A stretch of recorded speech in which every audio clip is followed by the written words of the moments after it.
আমি কেন সমন্বিত খামারি থেকে শুধু চীনা খামারি হতে চাচ্ছি আপাতত। আসসালামু আলাইকুম এপ্রিয়ন, আমি আসাদ মানিকগঞ্জ থেকে। দীর্ঘদিন যাবৎ বিভিন্ন প্রকার হাঁস মুরগি নিয়ে কাজ করে যাচ্ছি এবং উন্নত মানের হাঁস মুরগির বাচ্চা উৎপাদন করে আপনাদের মাঝে পৌঁছিয়ে দেওয়ার চেষ্টা করছি। আর অবশেষে কিন্তু আমি বুঝতে পারলাম সকল প্রকার হাঁস মুরগির চেয়ে চীনা হাঁস লালন পালন অত্যন্ত লাভজনক। আমরা আপাতত আমাদের অন্যান্য হাঁস মুরগিগুলোকে আস্তে আস্তে সেল করে দিয়ে কেবল চীনা মুরগি বা তিতির মুরগি যেটাই বলেন এই সেক্টরটা নিয়ে কাজ করব আর চীনা হাঁসের সেক্টরটা নিয়ে কাজ করব। আর বাদ বাকি যা রাখবো দুই এক পেয়ার করে শখের জন্য, যেমন আমাদের আমেরিকান ক্রেস্টেড ডাক 3 পিসের মতো আমরা রাখবো, 2টা ফিমেল একটা মেল। এর পাশাপাশি এক পেয়ার পিকিং স্টার 13 রাখবো, মানে একটা মেল একটা ফিমেল। আর বাদ বাকি যে খাকি ক্যাম্বেল হাঁসগুলো আছে, আমেরিকান ক্রেস্টেড ডাক বা ঝুটিওয়ালা হাঁস আছে, আমরা সেগুলো সেল করে দেব। এখন একসঙ্গে যদি আমরা সেল করতে যাই সেক্ষেত্রে দেখা যাবে আমাদের আরও লসে সেল করতে হবে। আর আস্তে আস্তে যদি আমরা সেল করতে যাই আমরা মোটামুটি একটা ভালো দামে সেল করতে পারবো, মানে 2-1 পেয়ার করে বাসা থেকে মানুষ নিয়ে যাবে। সেগুলো হাট বাজারে নিয়ে সেল করতে গেলে দামটা অনেকটাই কমে যাবে বা কম দামে বিক্রি করে দিতে হবে, সেটা আমি ভালো করেই জানি। আর যেহেতু আমি অর্থনৈতিক সমস্যার কারণে সেল করব না, মানে এজন্যই আসলে যে একসঙ্গে সবগুলোকে সেল করে দিতে হবে বিষয়টা কিন্তু সেরকম না। আমি আস্তে আস্তে 2-1 পেয়ার করে সেল করে 2-3 মাস সময় নিয়ে সেল করব। এতে করে দেখা যাবে পার পিসে আমরা 1 থেকে 200 টাকা বেশি দামে সেল করতে পারবো। আর যদি অর্থনৈতিক প্রবলেম হতো সবগুলো একসঙ্গে নিয়ে সেল করে দিতাম, সেক্ষেত্রে দেখা যেত দাম যাই হোক সেটা বিষয় না, কম দামে হলেও সেল করে দিতে হতো। আর এখন যেহেতু আমাদের সেই প্রবলেমটা না, আমরা আস্তে আস্তে সেল করার চেষ্টা করব।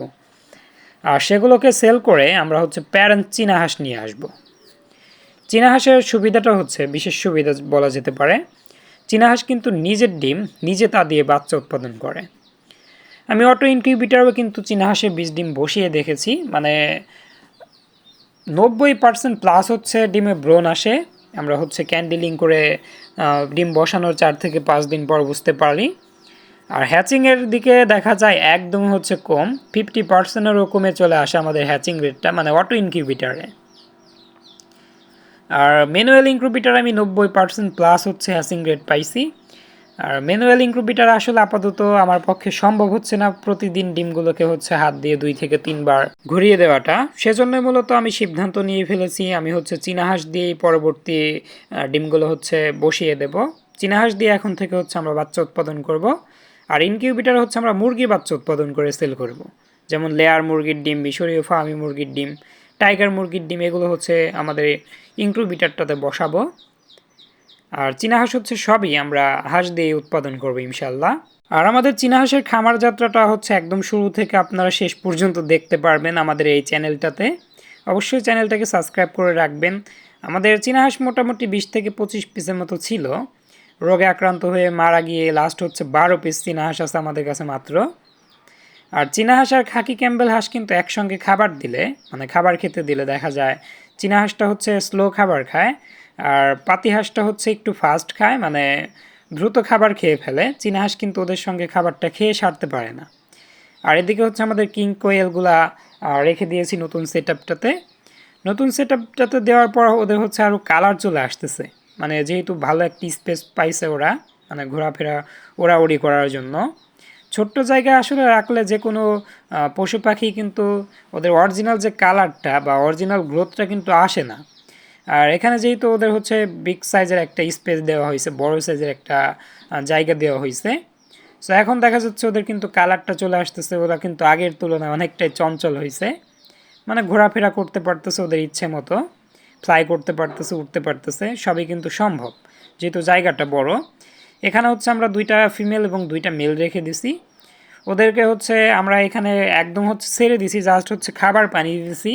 ওরা কোথায় ডিম পারতেছে না পারতেছে এগুলো কিন্তু কোনো কিছুই আমি দেখার চেষ্টা করি না আর করবও না।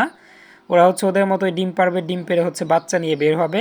সে বাচ্চাগুলো হচ্ছে আপনাদের দেখানোর চেষ্টা করব। মানে এত ছোট্ট 50 গ্রামের একটা পাখির পিছনে ছোট ছোট 5-6টা বাচ্চা ঘোরাফেরা করলে আসলে চিত্রটা কেমন হয়, এটা দেখানোর জন্যই মূলত আমি এখানে ওদেরকে সেট আপ করে দিছি। আর এর পাশাপাশি কিন্তু আমাদের কাছে আরও কিং কোয়েল আছে, নিতে পারবেন আমাদের থেকে।